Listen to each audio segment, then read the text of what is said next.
Leonardo. Colonel Leonardo.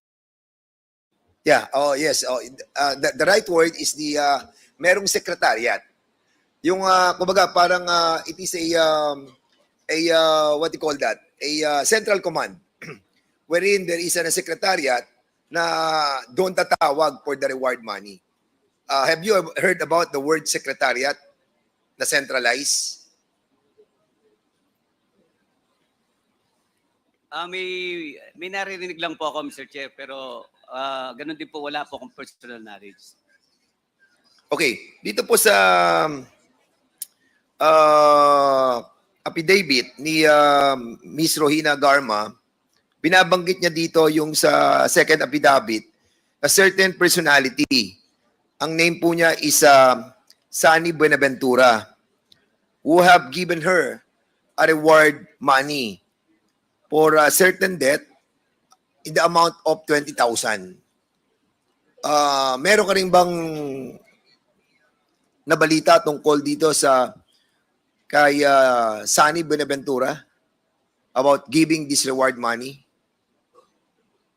Wala po akong, hindi po ako na-assign kasi ng local. Hindi ko po masiguro yan, Mr. Chair. Okay. Mr. Chairman, I think, I don't know if we have invited already this person, no? Si Sunny Buenaventura, but meron na tayong show cause order kay Sunny Buenaventura. And there is also a certain Sergeant Suwan who gave also 20,000 to Ms. Rohina Garma for certain accomplishment. Also, a payment was given also. Have we invited also? Yes, Madam. Mr. Chair, namatay na po yan. He was shot sometime parang 2021 po.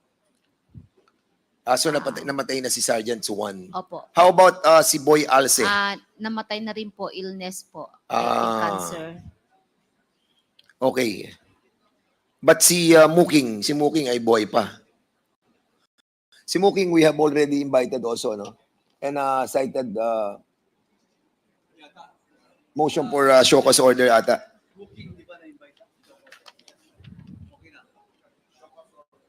Show cause order na tayo.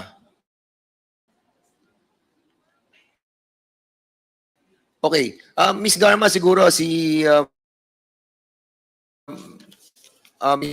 naman tanongin ko. Dito sa may nakalito na first appointment sa Davao Police Office 1999 pa.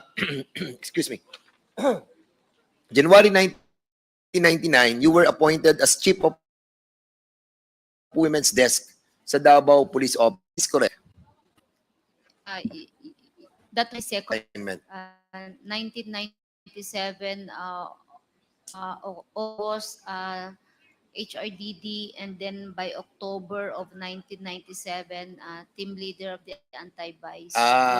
Yes, it was here.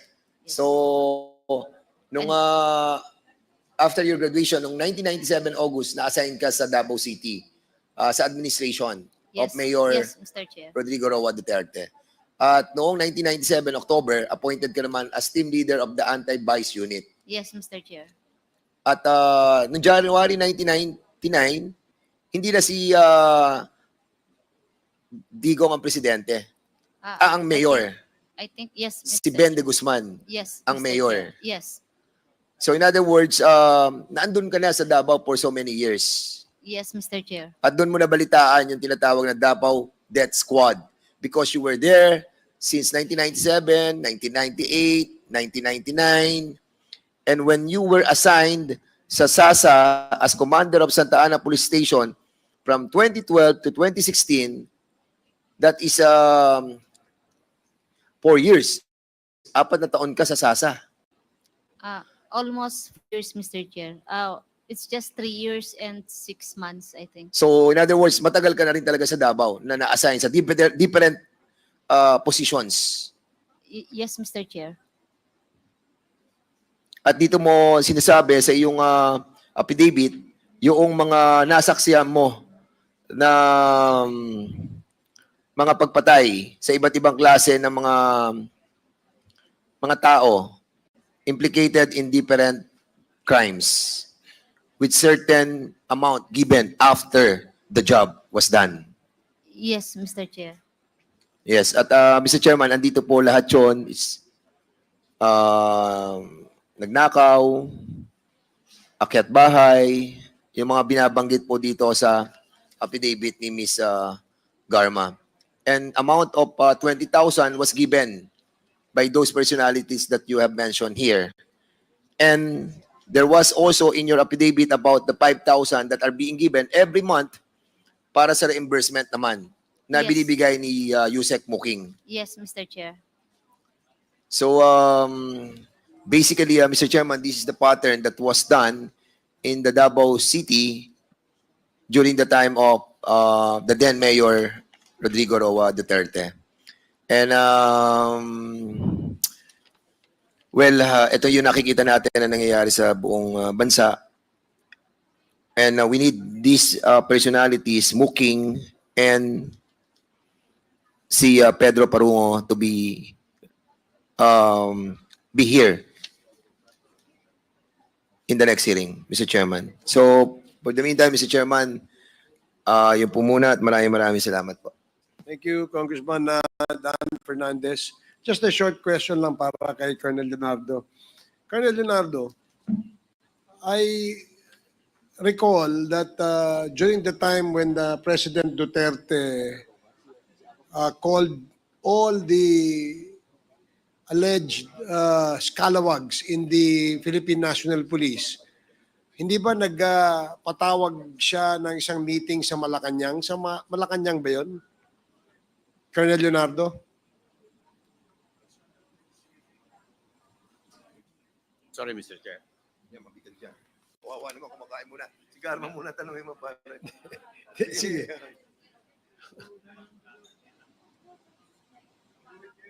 Mr. Chair, Hindi po ba nung naging presidente ang ating dating Pangulo, in one occasion, he was seen on TV na nagagalit sa mga pulis na allegedly ay involved sa recycling of drugs. Ito yung mga ninja cops na binabanggit mo kanina. Tama po ba yan? Na nagpatawag siya ng meeting? I believe mga scalawag sa rogues cup po yun, mga So yung mga rogue members rogue ng PNP, pinatawag ni former President Duterte sa Malacanang. Tama, no? napanood ko lang po, Mr. Chair, pero wala po akong personal. So wala ka doon. Wala po ako, Mr. During that time, where were you assigned? CIDG 11 lang po ako, Mr. So CIDG 11 ka na. And you know, nung pinatawag ni dating Pangulong Duterte ang mga scalawags na ito, sinermonan niya ito. Kasama niya si then Chief PNP Bato de la Rosa, tama? Parang nandun po, Mr. Chair. Napanood ko lang po sa TV, Mr. Chair. And nandun din yata si General Oka Albayalde. If I remember correctly, dun sa screen grab o yung news na yon, nakita ko na nandun yung mga nakapila, yung mga pulis na mga scalawags at sinabi, at tinapon sila lahat sa Mindanao. Is that correct? Parang gano'n po, parang nire-assign. I'm not sure, Mr. Chair, kung saan po pinadala, Mr. Chair. So you have no idea kung saan pinadala. Napanood ko lang po, Mr. Chair, sa ano yan. Kaya ako natanong kasi sa iyo yan dahil ang pagkakaintindi ko, ayon sa salaysay ni Colonel Garma, na ikaw ang overall o sentro. Ikaw ang nasa sentro nitong implementation ng Oplan Tokhang at saka Double Barrel. And part of the policy or the program is to discipline yung mga scalawags o yung mga rogue PNP members. Hindi ba kasama yan sa polisiya ng war on drugs? Kasali po, Mr. Chair. So kapag kaganyan, halimbawa, ikaw ay scalawag, identified ka na scalawag, tinatransfer ka. In fact, maraming Mindanawan ang nagre-reklamo, bakit sa Mindanao tinatapon? kung di rin ako nagkakamali, nung sila tinapon doon, nagkaroon pa ng insidente ng patayan. Do you recall and remember those incidents na nangyari sa Mindanao? Na kung saan yung mga itinapon ng mga scalawags namatay doon sa Mindanao, kung saan sila na-assign. Mr. Chair, I have no any particular information regarding that, Mr. Chair. It's But you know that there were scalawags that were reassigned from their original post or units, tinapon sila somewhere in Mindanao. You're aware of that. meron pong ganon, Mr. Chair. Would na you be able to narinig. give us an estimate kung ilan number ng PNP scalawags ang itinapon papunta doon sa Mindanao? Mr. Chair, wala po akong idea or data na hawak tungkol po dyan, Mr. Chair. Well, kasi kanina, ang aking impression, ikaw ang binigyan ng task na ayusin yung mga ninja cops o disiplinahin itong mga ninja cops, no? And based on your story kanina when I was asking you, nakatutok ka doon sa pagdidisiplina nitong mga scalawags na ito na tinatawag mo nga kanina, ninja cops, ninja liit, bangketa cops, etc. etc. So hindi mo alam na tinransfer itong mga ito outside of their present assignments, transferred to another area in Mindanao. Hindi mo alam yun. Meron po akong narinig na tinransfer pero wala po akong data. Alam ko po na merong mga transfer na naganap, Mr. Chair. And sa pagkakalam mo, kaya sila tinransfer dahil I think to stop them from doing what they're doing during the time. I did not hear you. I'm sorry. Pakiulit mo. To stop them from doing what they're doing during that time, Mr. Chair, to prevent them From continuing furthering their illegal activities, Okay. Mr. Chair. So, in other words, they were transferred in order for the organization to discipline them and prevent them from continuing their shenanigans. Tama? Tama po, Mr. Chair. O, dahil ganun, meron bang nakasuhan? Again, Mr. Chair, wala po akong data kung So, ilan ang nakasuhan or meron. So hindi ikaw ang nasa sentro ng pagdisiplina sa ating mga scalawags kung gano'n. Dahil wala kang alam eh. Hindi po, Mr. Chair. Hindi po ako yung sentro na magdidisiplina sa mga... Hindi ko po kaya yun, Mr. Chair. I can only gather information po, Mr. Chair. Okay. Intelligence operation, yun lang po. Ayon din sa salaysay ni Colonel Garma, ikaw ay parang nandoon sa sentro, no? Dahil pagka nagbe-verify kung meron bang nangyaring insidenteng napatay, ikaw ang tinatawagan, hindi ba? Is that correct? Sa'yo nagbe-verify.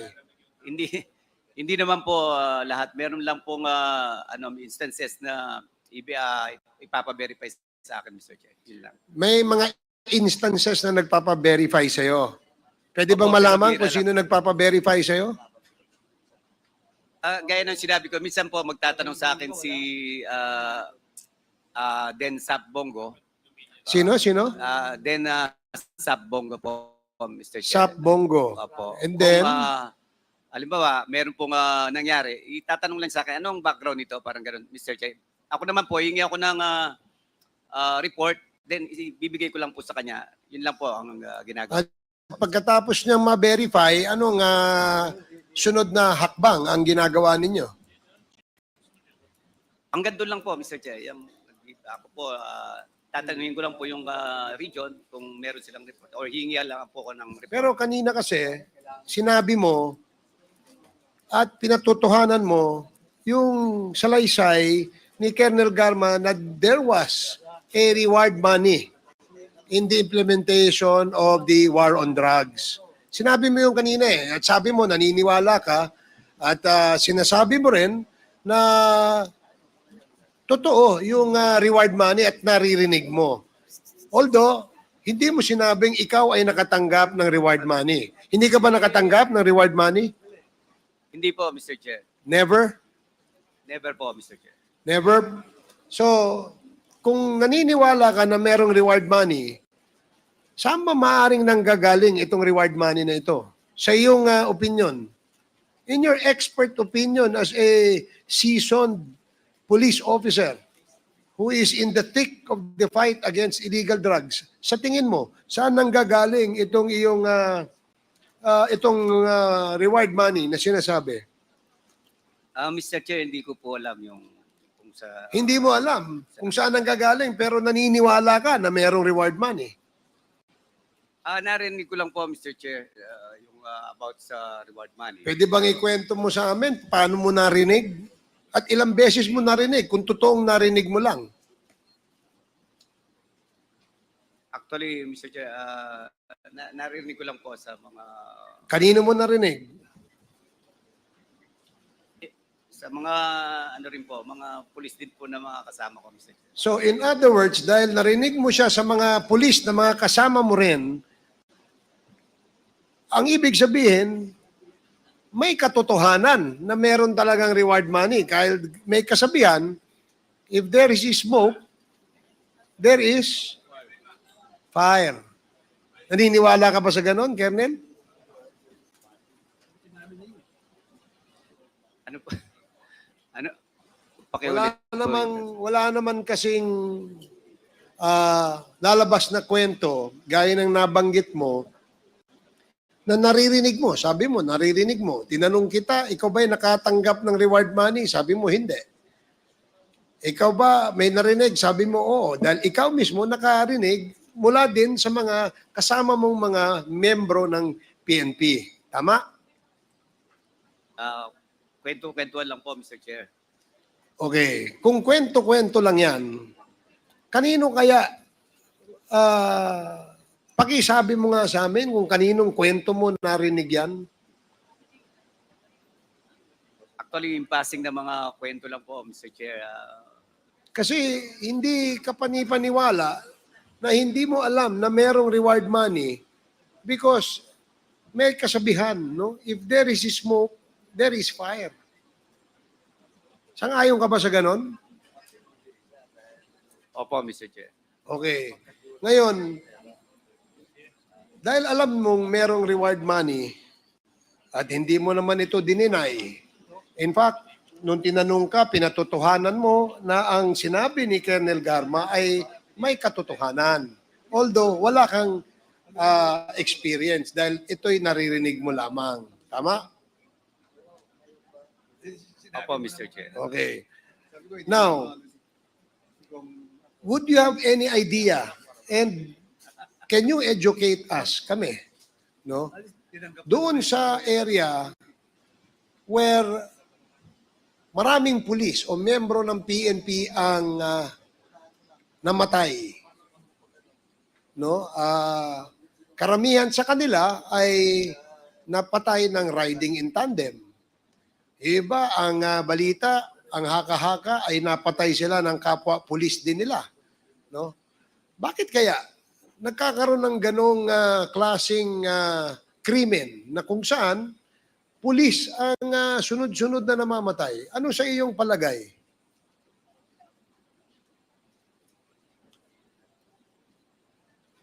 Mr. Chair, tungkol po sa namamatay na pulis. Yes. Bakit kaya maraming pulis na namamatay? Actually, wala po akong data niyan, Mr. Chair. Naririnig ko lang din po, Mr. Chair. Yung may mga Maring insidente wala din. kang accurate statistics kung ilan yan, pero hindi lingid sa iyong kaalaman na meron pong mga pulis na pinapatay. Hindi ba? Opo, And- Mr. Chair. I believe na itong mga napapatay na pulis ay may kinalaman o mayroong involvement o mayroong kaugnayan sa mga illegal na mga gawain, kagaya ng illegal drugs. Hindi ba? Meron pong... ganun, Mr. Therefore, dahil may mga civilian pusher and user na mamatay na involved sa droga. Meron din pong namamatay na mga miyembro ng PNP because of drugs o may involvement o kaugnayan sa droga. Ano ang maaaring conclusion na pwede nating isipin noong mga panahon na yon?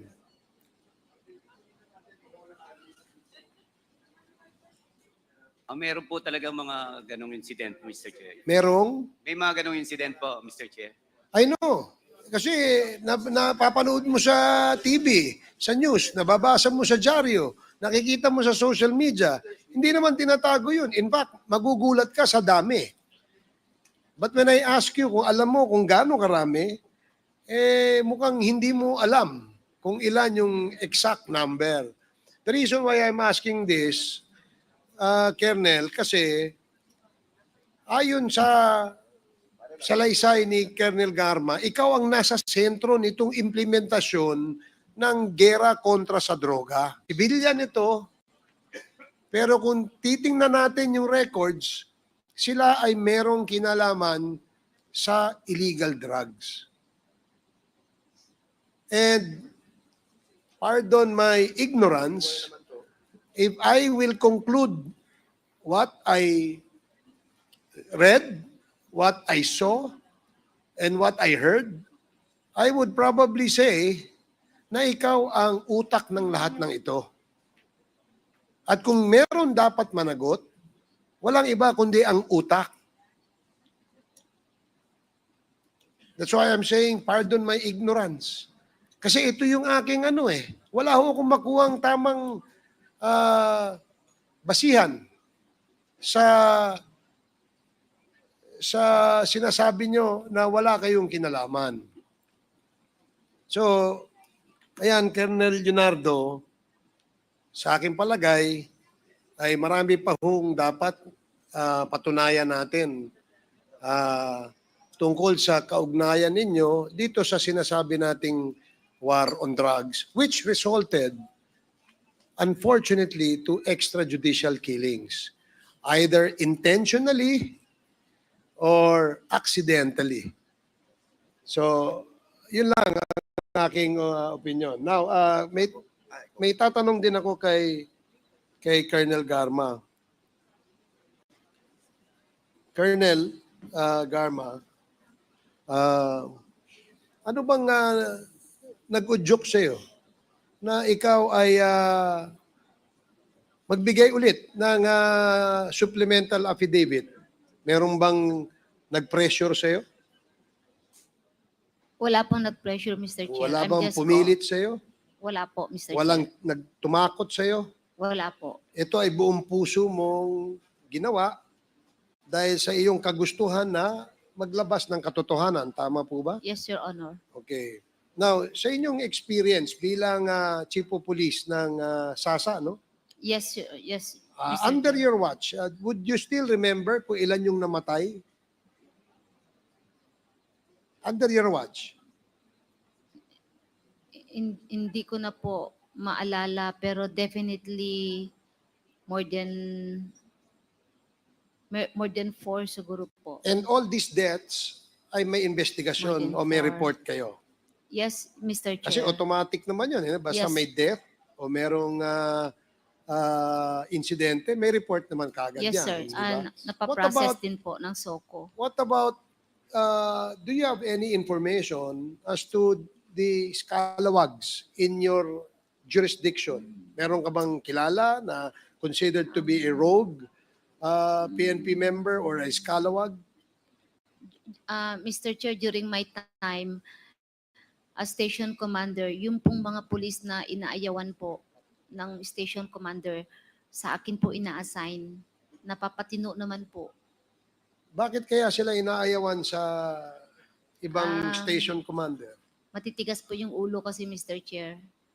So, in other words, yung matitigas na ulo ng mga PNP members, ito po ay mga lalaki. Yes, Your Honor. Ang nagpapalambot sa kanila ay babae. Ang ibig sabihin, nagpapalambot ng ulo. Kasi matitigas ang ulo kanyo eh. Hindi po ba? Basta, Mr. Chair, yun po yung naging parang naging kasanayan po sa unit na pag walang may gusto from schooling, bumabalik po sa Davao City at walang may gustong kumuha, sa akin po nilalagay po lahat ng mga pulis na may problema po. At tumitino naman. Napapaayos naman Kapag po, sinabi Mr. niyong may Chair. problema, ano ho kaya ang problema nila? Sila ba ay extortionist? Sila ba ay nagre-recycle ng droga? Yung ba ang ibig mong sabihin, Colonel? Hindi naman po. Yun po yung nag-absent lang po. Minsan hindi po maayos magtrabaho. Ganun po. Okay. Nabanggit nyo sa inyong unang sinumpaang salaysay na merong reward money.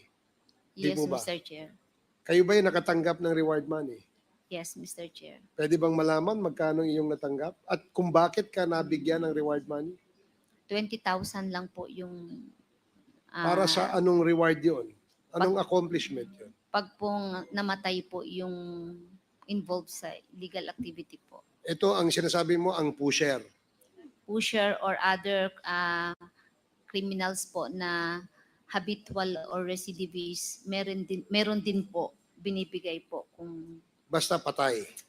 yes, Mr. Chair. So kung hindi patay, halimbawa, tinamaan lang, walang premyo yon, walang cash reward yon.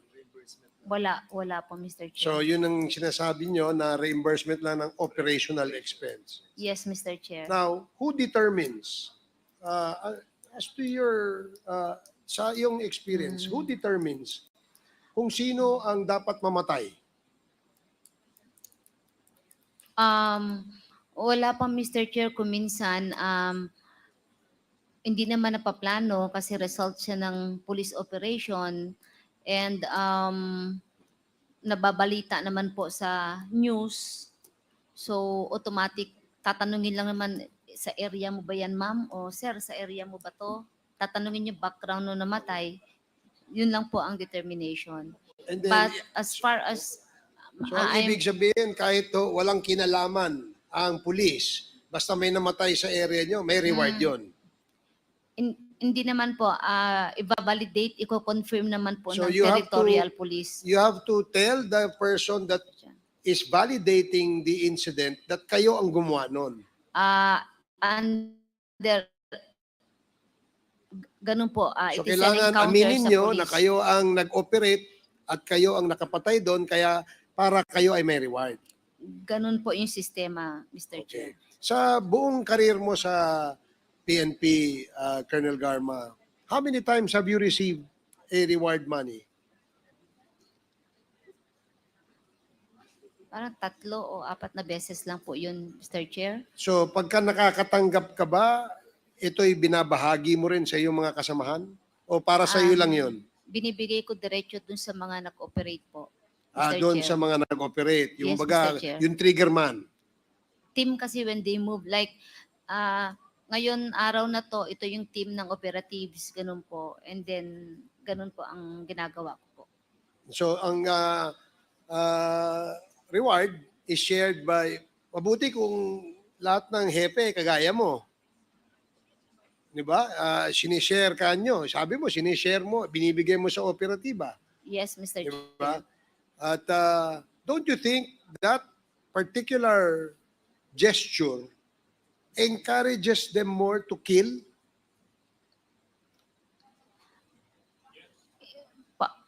Parang Yes, possible po, Mr. Chair, but minsan po nakikita ko rin na during legitimate operation yung takot nila kasi there are really times talaga na actual encounter shootout talaga, sir. Okay.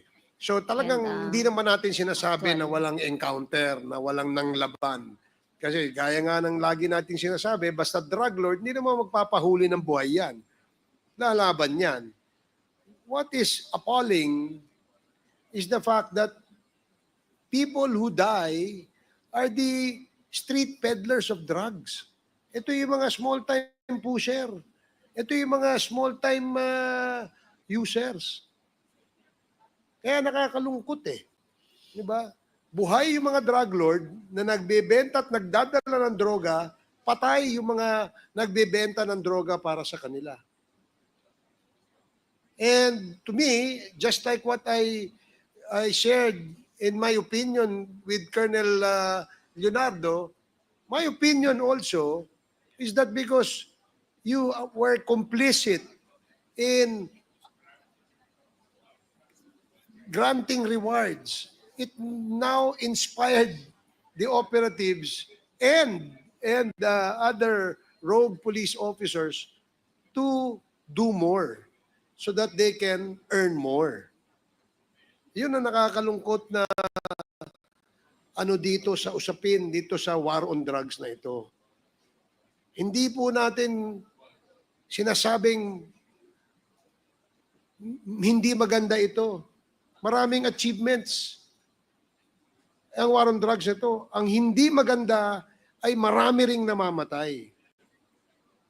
Because we don't want the country to be perceived as the extrajudicial capital of Asia. Extrajudicial killing capital of Asia, EJK. Nakakalungkot kung gano'n ang ating sitwasyon. Kaya, Colonel Garma, I'm sure hindi ka magsasawang magbigay ulit ng affidavit dahil wala namang limit yung bibigay ng katotohanan sa investigasyong ito. So that's it for me for now. Congressman Acop, you're the next interpolator. Thank you, Mr. Chair. And before I proceed to the issue at hand, may I ask NAPOLCOM,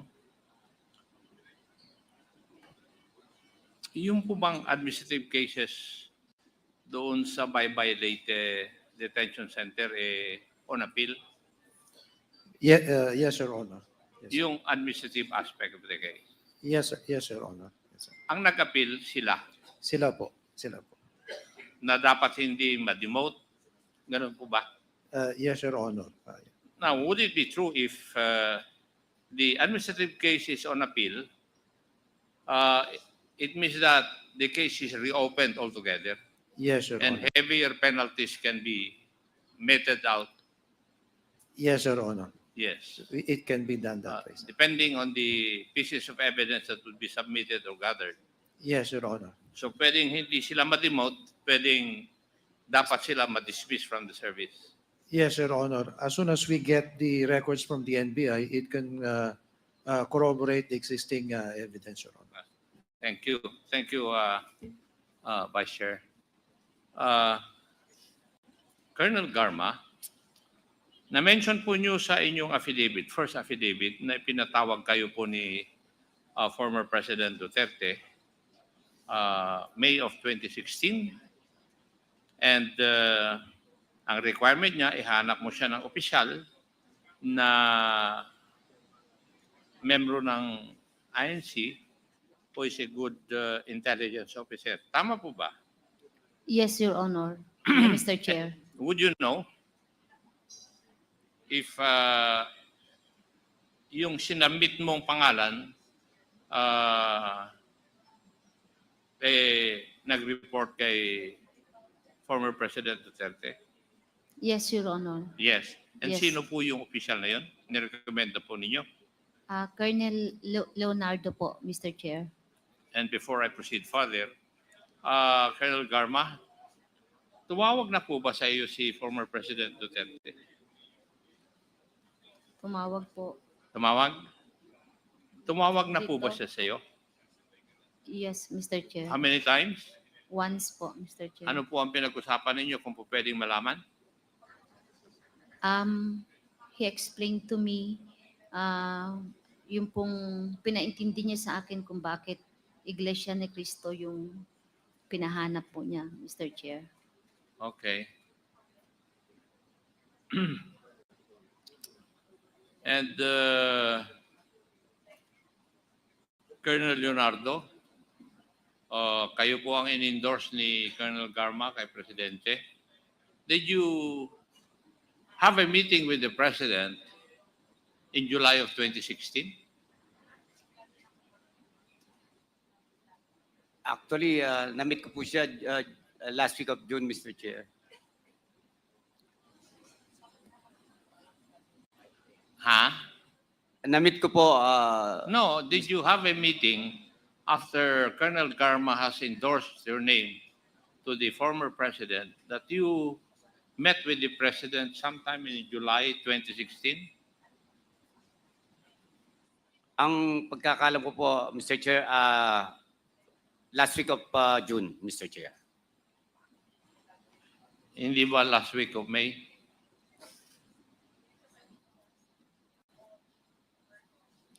Tinitesting ko lang yung kung magsasabi ka ng totoo. Alam ko naman na last week of May yung meeting ninyo eh. And you're not forthright with your answer. Ang meeting ninyo kay Presidente last week of May. Di ba?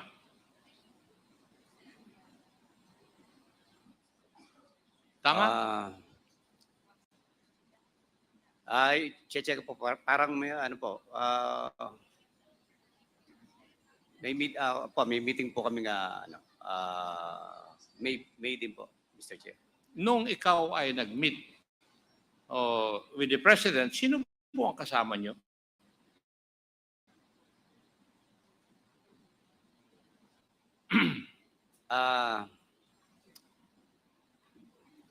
Actually po, mga officers po, Mr. Chair. Mga Ano po? Officers po ng PNP. Sino po? Officers po ng PNP, Mr. Chair. As far as I can recall, Mr. Chair. With the President. Opo, Mr. Chair. Ang sabi mo noon, yung class ninyo, hindi nakipag-usap kay Presidente. Ako lang po yun, Mr. Hindi po yung class namin. Yung sinasabi nyo na may na nag-meet kami, Mr. Chair.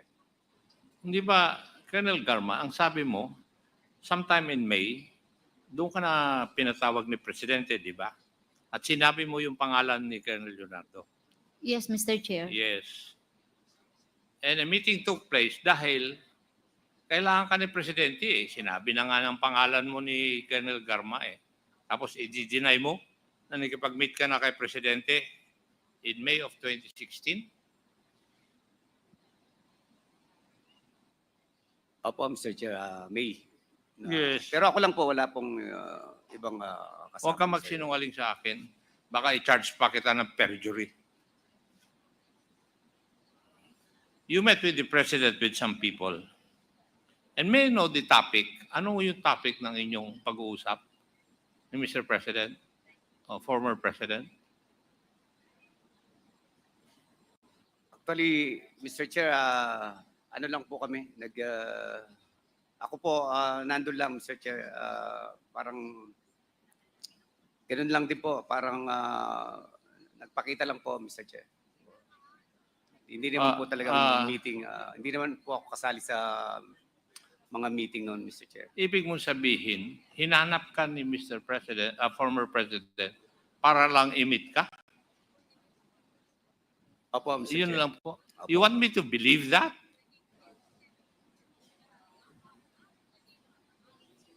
Nag-meet kayo dahil naghahanap siya ng isang opisyal na tutulong sa kanya sa kanyang implementation of the war on drugs. Di ba tama? Actually, hindi naman po yun ang pinag-usapan namin, Mr. Chair. Basta nag-meet lang kami. Hindi yun ang pinag-usapan ninyo. I'm giving you a second chance, Colonel Leonardo. You better tell the truth to me. Kasi baka may demanda pa kita ng another offense.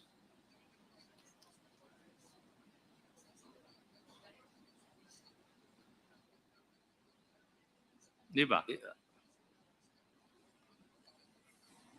Noong last na kwan, sinasabi mo na dapat ang implement ay yung Davao template doon sa previous hearings natin. Di ba? Opo, Mr. Chair. Yes.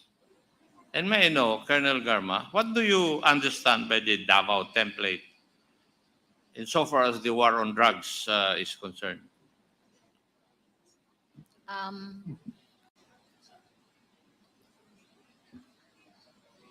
the payments and rewards po, Mr. Chair. Huh? Rewards and payments po There is a reward for what? for successful neutralization of Neutralization? drug suspects. And when you say neutralization, it means the killing? Can be, Mr. Chair, a legitimate operation or In your Yes. affidavit, y- you answered the lead chair, the Honorable Barbers, that you received three times monetary reward in the amount of 20,000. Hindi po ba? yes, Mr. Chair, And for what is that? for the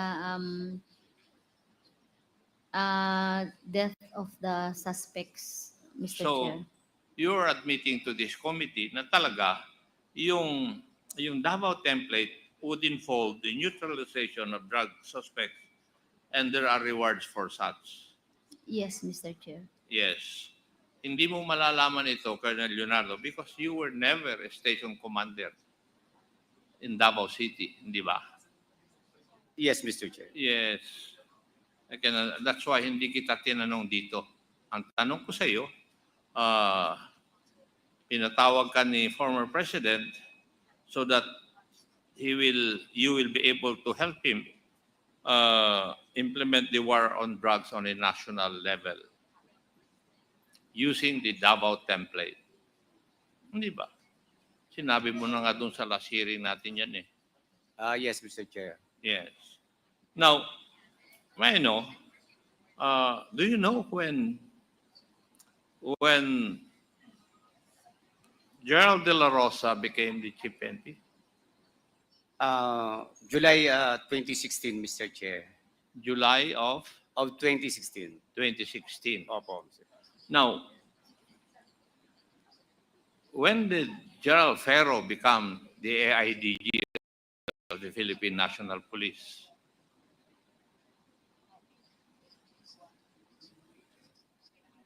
I'm not sure po kung It's also July of 2016. Tama? Tanungin mo si Colonel Cunanan para may research niya kaagad. July of 2016. Now, when did General La Peña became the PDEA head? I guess same pong Same. July din po yata, Mr. Chair. Pare-parehas, di ba? Yung AIDG, Anti-Illegal Drug, ng Philippine National Police, Gerald Ferro, yung PDEA, si Gerald La Peña, and Chief PNP, si Gerald De La Rosa. Tama? Tama po, Mr. Chair. Yes. And it was during that time na nagrekomenda ka ng task force which hindi natuloy. Actually, hindi ko po na-recommend, Mr. Chair. June, ano pa lang, June, last week of June, hindi na po, kasi meron na pong i-implement na double barrel, Mr. Chair. Yung double barrel, kalahati nun, yung Oplan Tukhang, yun yung ginagawa sa Davao. Tama? Tama po, Mr. Chair. Oh, kasi nung plinano ni Gerald De La Rosa yung Oplan double barrel, dinagdag niya yung high value targets. Tama po, Mr. Chair. Yes. Now, would you agree with me, Colonel Garma, na doon sa implementation ng Oplan Tukhang and Oplan high value targets, when the target does not resist the arrest, they would still be killed or neutralized and to be justified as nanlaban with guns and drugs planted on their bodies? Would you agree with that? Mr. Chair, can I explain my answer, Mr. Chair? Yeah. If you read the results of the investigation or look at the result of the scene of the crime operations, makikita mo po na parang magda-doubt ka kung lumaban ba or hindi yung suspect. So you agree with my statement? Sometimes, Mr. Chair. That's also the findings of the human rights groups. Kaya tinatanong ko lang sa iyo kung naniniwala ka. Now, Colonel Leonardo, would you believe that also? Meron po akong mga narinig na mga ganong case, Mr. Chair. Narinig mo lang. And therefore, Napanood. you do not believe the investigations conducted by the human rights group? Meron pong nangyayaring ganon, Mr. Chair. Okay, thank you for that. Now, the drug list, it was made in July of 2016, tama? Galing sa Philippine National Police. Would that be correct, Colonel Leonardo? I believe so, Mr. Chair. You believe so? Pidea, that would be correct also?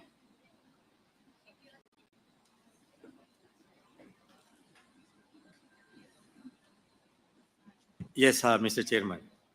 That was in July of 2016. Yes, Your Honor. Now, after the list has been submitted,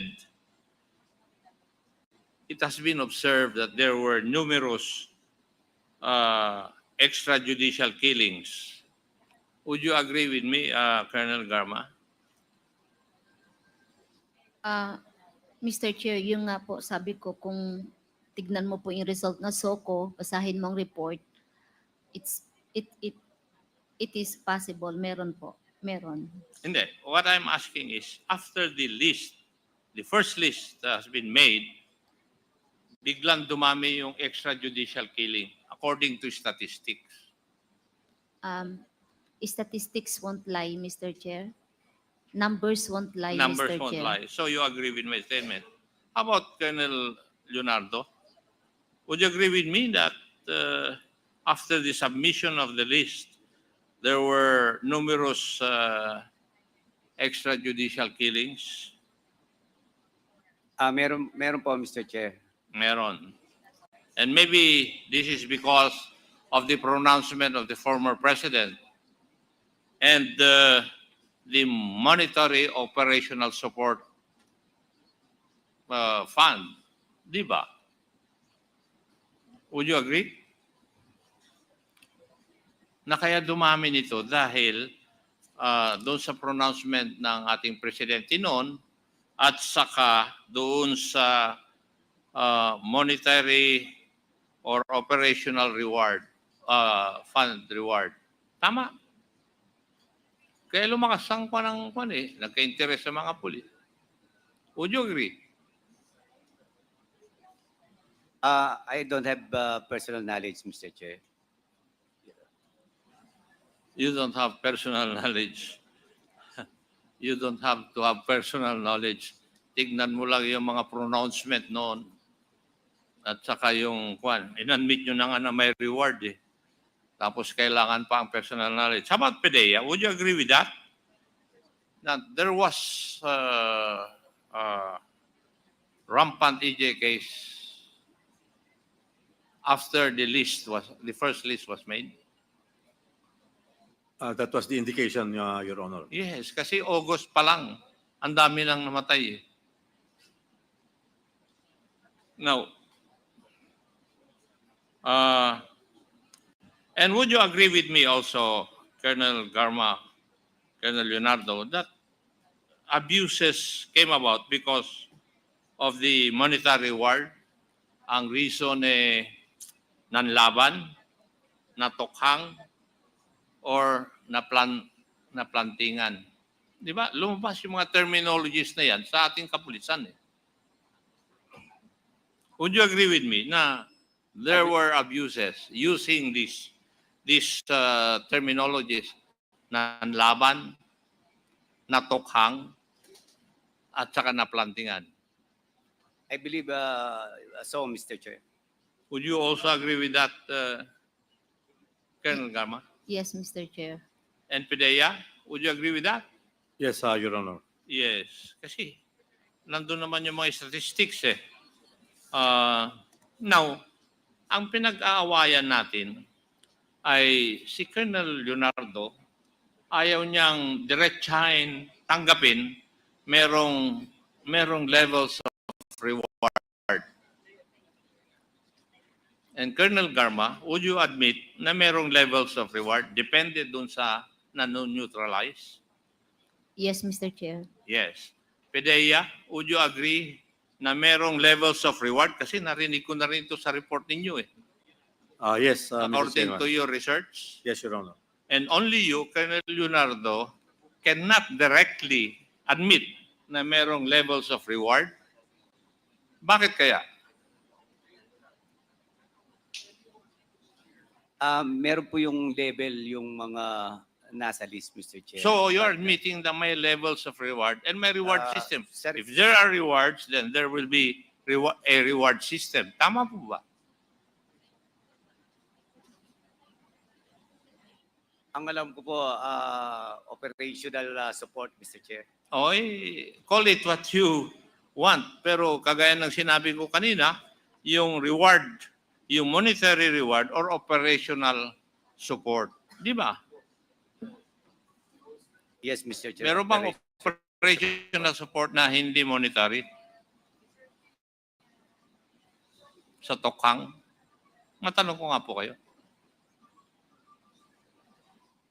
Wala po kung Kaya monetary reward, whatever you call it, you do not want to call it as monetary reward, operational support, yun po siguro yung kuha ninyo. Pero merong pera na involved. At ang pagbabayad dun sa neutralization, depende dun sa tao na na-neutralize. Would that be correct also, Colonel Garma? Yes, Mr. Chair. Pidea? Yes, Your Honor. And Colonel Leonardo, would you agree with that? Baka ikaw na lang naman hindi mag-agree? Yun lang po alam ko, Mr. Chair. Thank you. As a matter of fact, yung pagkamatay ng 3 Chinese doon sa Davao Penal Colony, the death of Mayor Espinosa, detainee or PDLA Guy Alvarez, and others ay part of the war on drugs because lumabas na yung listahan eh. Pedea, would you agree with that? Yes, Mr. Chairman. Yes.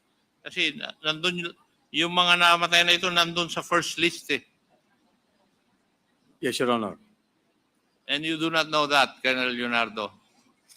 Alam ko po na may... Alam mo. May, And Colonel Garma, are you aware of that also?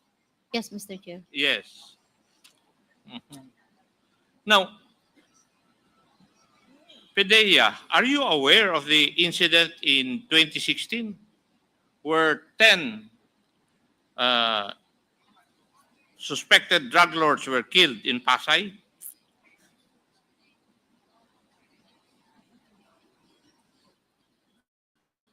I will find out, Your Honor. I'm not with this. Colonel Garma, are you aware of that? No, Mr. Chair. Colonel Leonardo, are you aware of that? That incident in Pasay in August 2016?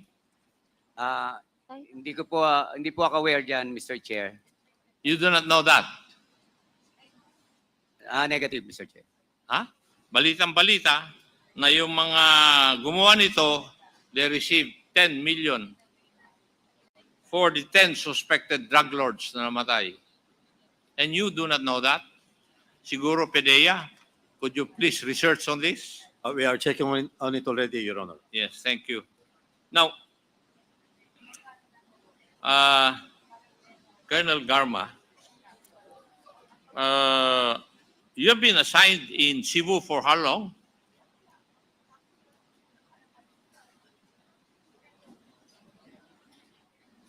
January of 2017 to June of 2019, Mr. Chair.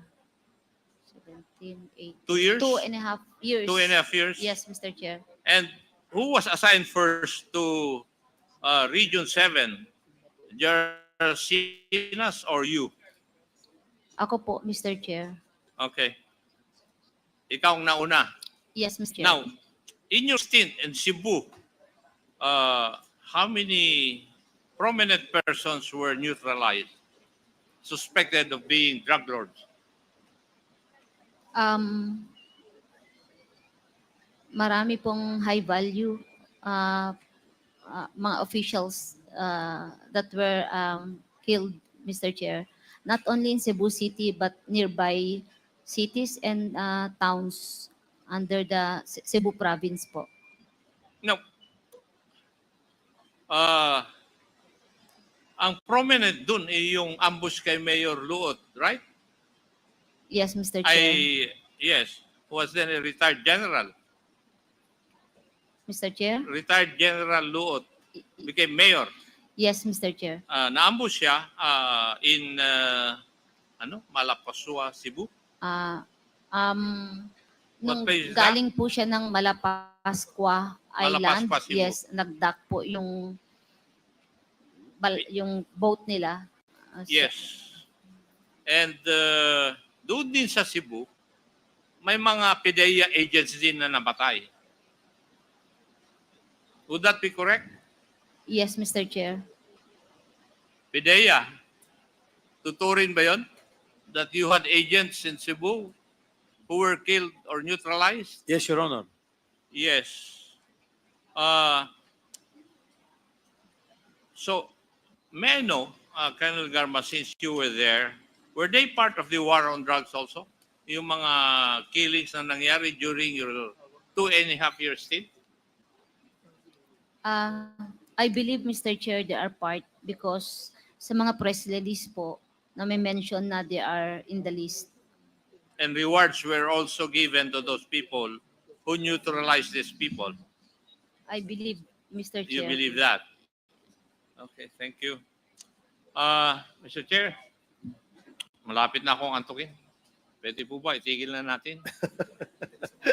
Marami pong salamat. Okay. Thank Mr. you, Chair. Congressman Akop. Mr. Chairman, Yes, Bye-bye. Congressman Fernandez. I hope that will be the last interpellator because the Secretary General have already declared no classes or no work tomorrow. Mr. Chair, And we're about to reach the 14-hour first time na 14-hour po tayo. At our physical capacity are giving up. Mr. But Chair, our I move. mental Mr. Chairman, our mental function. Mr. can- Chairman, Well, I think sige, Mr. Chair, I yield to Chairman Paduano. No, overexposed na yung iba hanggang alauna. we still have two interpellators, Congressman Busita and then Congressman Lordan Suwan. So I thought Congressman Dan Fernandez is going to interpellate since you're not. So we now recognize Congressman Busita for your interpellation. Thank you, Mr. Chair. Thank you, Mr. Chair. Mr. Chair, sundan ko lang po yung ilang questions ni Honorable Congressman Acop kay Colonel Leonardo. Colonel Leonardo, naniniwala ka na may mga biktima ng extrajudicial killings? Yes or no? Yes, Mr. Chair. Thank you. Naniniwala ka ba na ito ay marami at hindi ilan lamang? I don't know the exact figure, Mr. Chair, but I believe so. Marami. Thank you, Mr. Chair. Colonel Leonardo, matanong ko lang, ikaw ba ay family man? May pamilya ka rin? Opo, Mr. Chair. Okay. Naniniwala ka ba na mahalaga ang tatay sa pamilya? Opo, Mr. Chair. Yes. Naniniwala ka rin ba na sa ordinaryong pamilya, pag namatay ang tatay, parang nasira na rin ang buhay at kinabukasan ng mga anak? Tama po yun, Mr. Chair. Yes. Naniniwala ka ba na sa ordinaryong pamilya, especially itong majority sa biktima ng extrajudicial killings, sa ating bansa, yung mga professionals, usually ang anak isa, dalawa. Pero yung mga maliliit na manggagawa, ang anak, 6, 7, 8. Tama ba? Tama po, Mr. Okay. Chair. So, would you agree na kapag yung isang biktima ng extrajudicial killing, may 5 anak, parang kung titingnan natin, mas malaki ang possibility na masisira ang buhay at kinabukasan ng mga bata? Yes or no? Yes, Mr. Chair. So kung titingnan natin, mathematically, out of 20,000 na mga namatay, assuming 10,000 doon yung family man, mathematically speaking, more or less, 50,000 yung bata na nagsasuffer na ngayon. Would you agree? I agree, Mr. Chair. Yes. So meaning, kung titingnan natin yung long-term effect nitong pinag-uusapan natin extrajudicial killings, sa pananaw ng iba, tama ang ginawa nila. Pero kung susuriin natin mabuti, mas dadami pa yung pwedeng maging kriminal. Itong mga bata na nasisira ang buhay at kinabukasan, would you agree? Maaari po, Mr. Chair. So, kung titingnan natin, talagang itong resulta ng extrajudicial killings, hindi nare-resolve ang problema. Instead, multiply pa. Yes or no? Maaari po, Mr. Chair. Yes or no? Yes, Mr. Yes, Mr. Chair. Kaya ako po, personally, natutuwa na yung Quadcom nandito. At least, mapigilan na itong extrajudicial killings. And nung nasa active service pa ako, isa, Mr. Chair, at sinasabi ng senior officers, kaya nasibak ako sa Cavite, yung nasa watch list na 20. Actually, 21 yun, Mr. Chair. Peacefully, napasuko ko, napasurrender ko yung 20. And because of that, nasibak ako sa pwesto. Hindi daw ako marunong sumunod sa guidance. Hindi ako marunong sumunod, Mr. Chair, kasi nga, sabi ko doon sa senior officer, mali yun eh. Yung isang suspect, isasacrifice mo yung buhay. Pwede naman bigyan ng second chance. Actually, Mr. Chair, kung iintindihan ng mga kasama natin, maganda yung intention ng tokhang eh. Kakatukin mo yung pamilya, i-inform mo na may information na nasasangkot sa illegal drugs yung kanilang kapamilya. At kung pwede, isurrender, mag-undergo ng seminar to be being handled by religious leaders. Alam nyo ba yon, Colonel Leonardo, na may ganong programa? Meron po, Mr. Chair. Yes. And because of the reward system, would you agree na may mga police na nag-take advantage para kumita? Yes or no? Yes, Mr. Chair. Yes or no? Yes, Mr. Chair. Yes, thank you, Colonel Leonardo.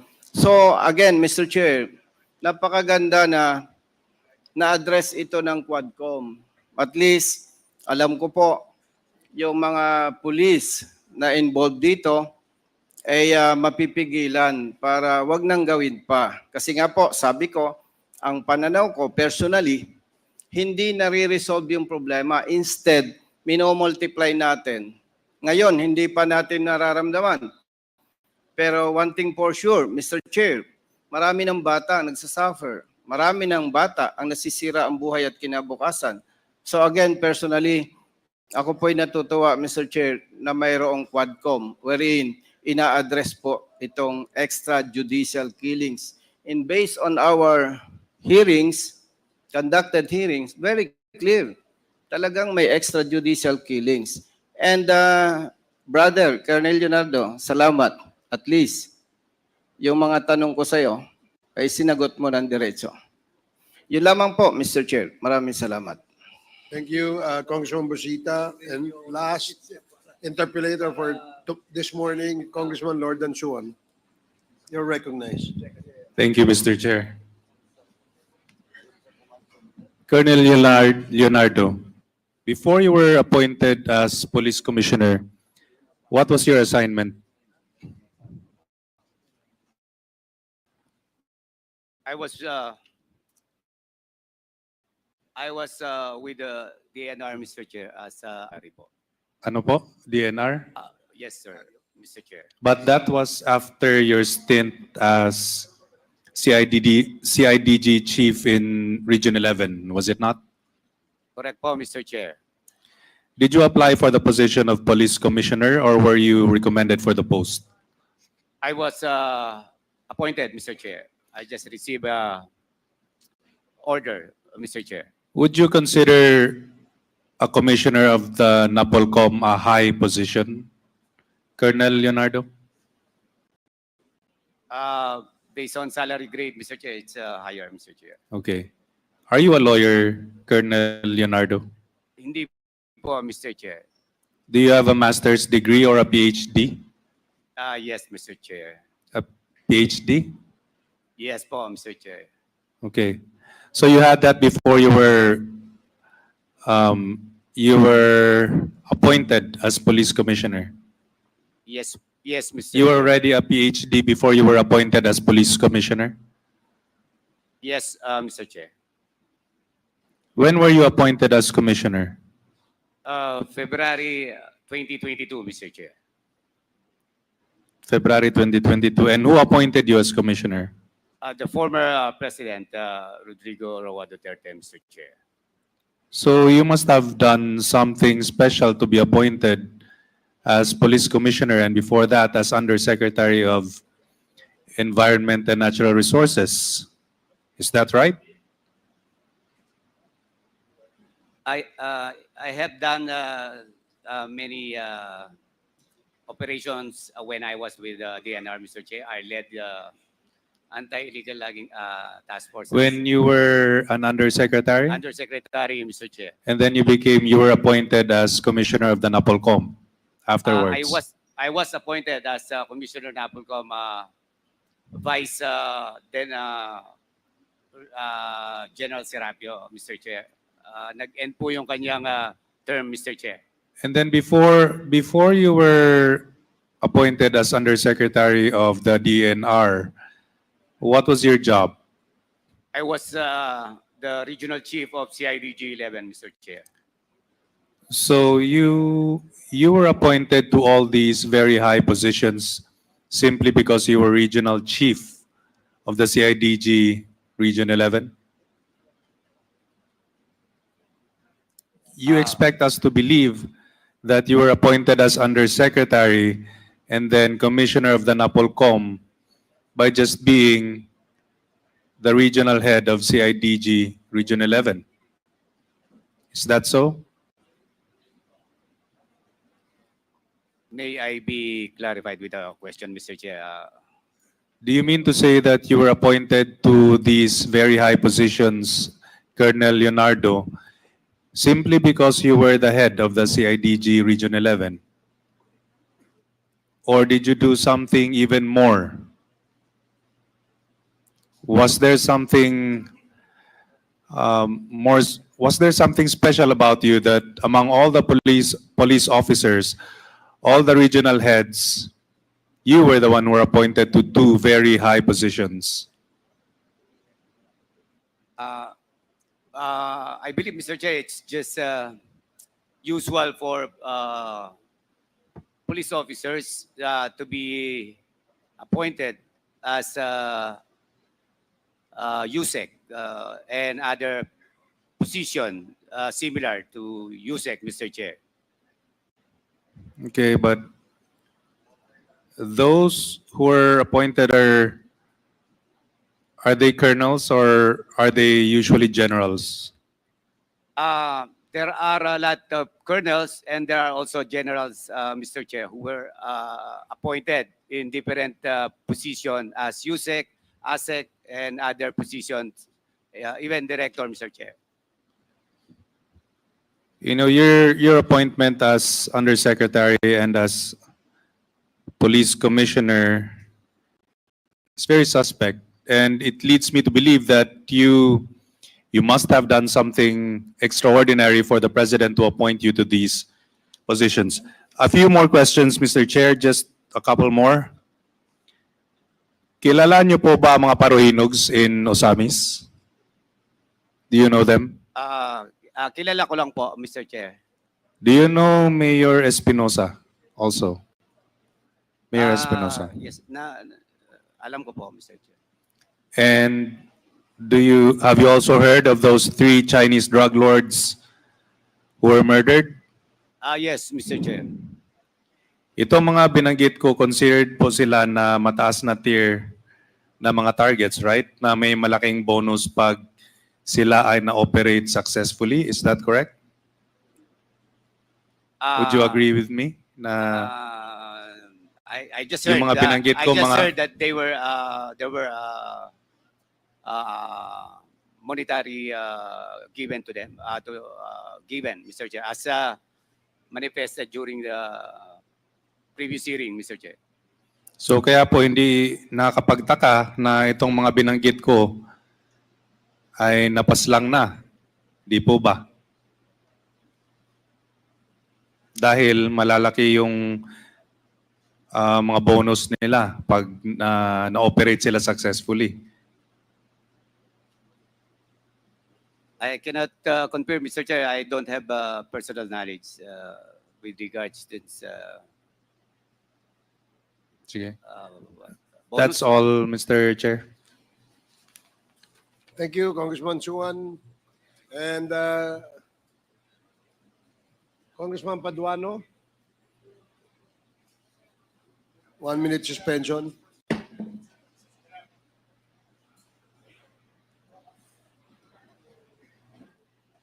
Hearing is resumed. Congressman Paduano. Thank you, Mr. Chairman. Just some important admin matters, Mr. Chairman. First, we have received a copy of letter request coming from Mr. Nisito Obales, which is cited in contempt and detained at the Quezon City Jail.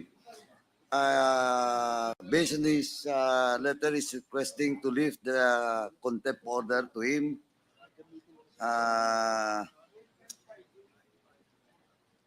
That started last September 27, 2024.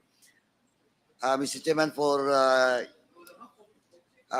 humanitarian purposes or consideration, because nagkadenggi pa po yung anak niya, instead of lifting, Mr. Chairman, I move that we transfer Mr. Nisito Obales to be detained in the House premises, Mr. Chairman. So move, Mr. Chairman. There's a motion to transfer the what's his name? Mr. Obales, who is presently detained at the Quezon City Jail, to be transferred to the House of Representatives detention facility. Duly seconded.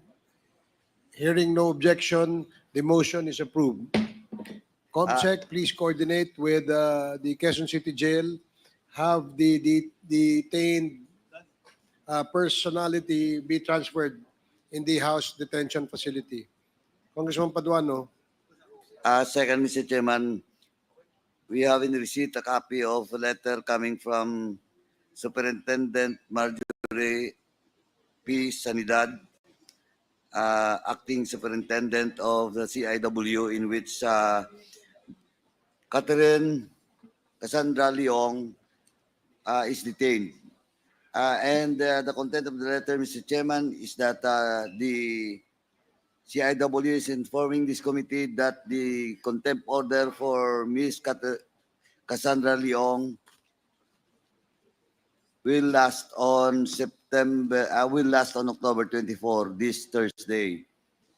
And question of, in the case of Catherine Cassandra Leong, he was cited in contempt last September 25 for 30 days, Mr. Chairman. And in the case of Cassandra Leong, Mr. Chairman, until now, Ms. Cassandra Leong has not yet submitted all the documents, no, being issued as subpoena for Cassandra Leong to submit in this committee, Mr. Chairman. So, with that, Mr. Chairman, I move that we extend the contempt order for Ms. Cassandra Leong on the basis of for not submitting documents being issued as subpoena by this honorable committee, Mr. Chairman. So move, Mr. Chairman. There's a motion to extend the detention of Cassandra Leong. Leong for failing to submit to the Quad Committee the documents required of her. And duly seconded. Are there any objections? Hearing none, the motion is approved.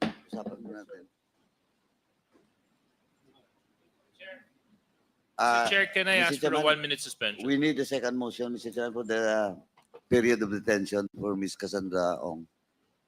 Please proceed. Please proceed with the second motion. Any second motion from any member? Seconded, Mr. Chair. No. Second motion. Nakop. There's a 1 minute suspension being asked by 1 minute suspension. Thank you, Mr. Chairman. Madaling araw na. Mr. Chairman, just for record purposes, I will amend my motion that is not as per advice of our legal. 1:50 a.m. 14 hours and 48 minutes na tayong naka-live. Actually, meron pang naunang live dyan. Siguro, I think, mga nasa 2 oras din yun. Ayan po. Kumbaga, ito po kasi ang mas masarap manood nito kaysa sa Lavender. Kaysa sa Batang Quiapo. Dito may mapapala tayo Malalaman natin mga kabulukan ng mga ginawa ni Digong ng mga nakaraang kanyang pamumuno sa ating bansa, di ba?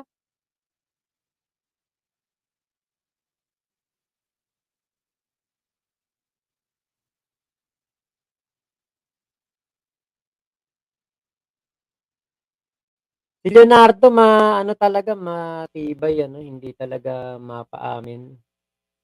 Lalaki kasi matibay ang dibdib Hindi katulad ni Garma na may anak na naka-impluwensya sa kanya para magsabi ng katotohanan. Naiwagaan ako, sino kaya yung nasa likuran ni Paduano na yon, yung nakaupo na yon, nakatayo pala na yon. Hindi yung nakaputi yung parang naka-moss green.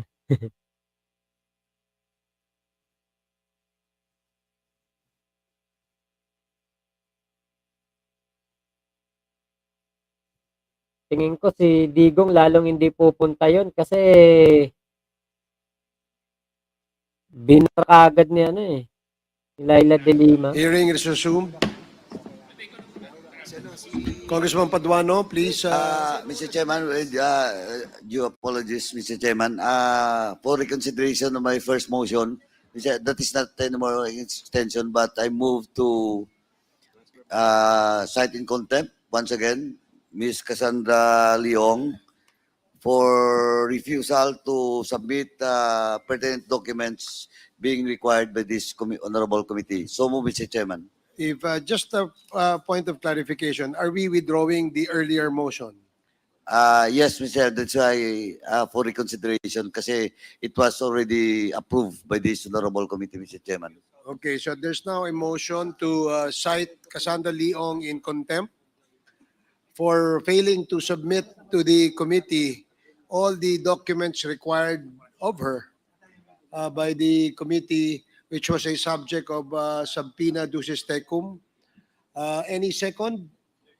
Duly seconded. Any objections? Hearing none, the motion is approved. Mr. Chair, Congressman Abante. we'd like to find out where Cassie Ong is right now. Where is she detained right now? She is presently detained at the Women's Correctional in Mandaluyong. If you recall, last September 25, the committee cited her in contempt and detained her at the Women's Correctional in Mandaluyong City. Mr. Chair, if there's any place here in the house, shouldn't we detain her here? Where it's nearer? Mr. Chair? I think, Anyway, she has been there for more than 2 weeks. I think her counsel was the one who chose the place where her client wants to be detained. It is the choice of Cassandra Leong to be detained outside of the premises of the House of Representatives. Mr. Chairman, So, if I may. Congressman Dan Fernandez. I remember Miss Cassandra Ong manifesting in this Quadcom the reason why she cannot deliver all those documents precisely because her cell phone was confiscated by the NBI and all the documents pertaining to the query of this Quadcom cannot be replied by her. And if my memory serves me right, she was asking that her cell phone be returned to her for her to submit all those documents. But of course, I submit to the wise wisdom of this If I committee. may ask Congressman Dan Fernandez, do you keep all your important data in your cell phone? Aside from the photos. Mr. Chair, Do you keep your And important... videos. Mr. Chair, Mr. Chair. Let me just ask... Mr. Chair, Congressman- just one query. That's Congressman Fernandez, Miss Cassie Ong's text. I just remember her trying to tell us that the reason why she cannot submit the documents because it was in her cell phone. Kaya it just entered my mind. Even I was so sleepy already, I can still remember those statement that was delivered. I think we can check the We'll records. discuss that some other time, Congressman Fernandez. In the meantime, let us continue with the discussion of the other matters. Mr. Chairman, Yes, Congressman Diaz J.J. Suarez. thank you very much and good morning to all. I've noticed that throughout our past few hearings, we've been citing a lot of uncooperative resource persons who been evasive and who insist on keeping the truth from the Quadcom, and they have been cited in contempt numerous times. Now, in the spirit of fairness, we also have resource persons who have shared very sensitive information that may become a problem for them in the future if cases are entertained against them. Is it possible, Mr. Chair, that the Quadcom can entertain the idea of providing legislative immunity to resource persons who have shared valuable information to the committee that will lead to legislative action similar to those that we have seen in the past 2 weeks where laws and bills have been proposed and positions to Solicitor Generals have been forwarded. So that's the question that I would like to pose to the committee, Mr. Chair.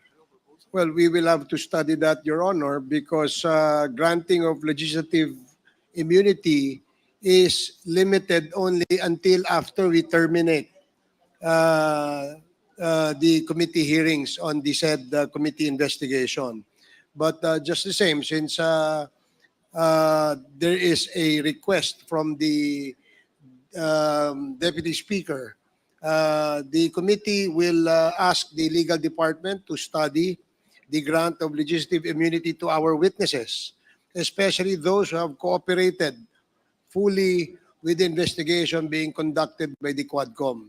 In the meantime, absent the study and the recommendation, we will have to defer granting of the legislative immunity, Your Honor. So thank you very much, Mr. Chair. For that matter, I would like to request that we consider, if once available to us, former Colonel General Manager Royina Garma to be provided the same. And because Colonel Ed Leonardo has also cooperated with the Quadcom, that this same protection be provided to them by this August chamber. We will ask our legal department to study the said proposal, and of course they will be the ones to evaluate this, and it will be forwarded to this committee for our approval. There is a necessity for a committee action on this particular request. Therefore, we will have to wait until we schedule our next committee hearing and decide on this particular request, Your Honor. Thank you very much. Maganda din po kasi to, Mr. Chair, dahil sa siguro mas maeengganyo yung ilang pa nating resource persons na makiisa sa ipinaglalaban ng Quadcom at makatulong din po sa pag-address ng maraming suliranin at hamon na hinaharap ng ating bansa. So maraming salamat, Chairman Ace, for the wisdom that you have provided with regards to the issue of immunity. Thank you, DSJJ Suarez. Mr. Chair, Congressman Acop.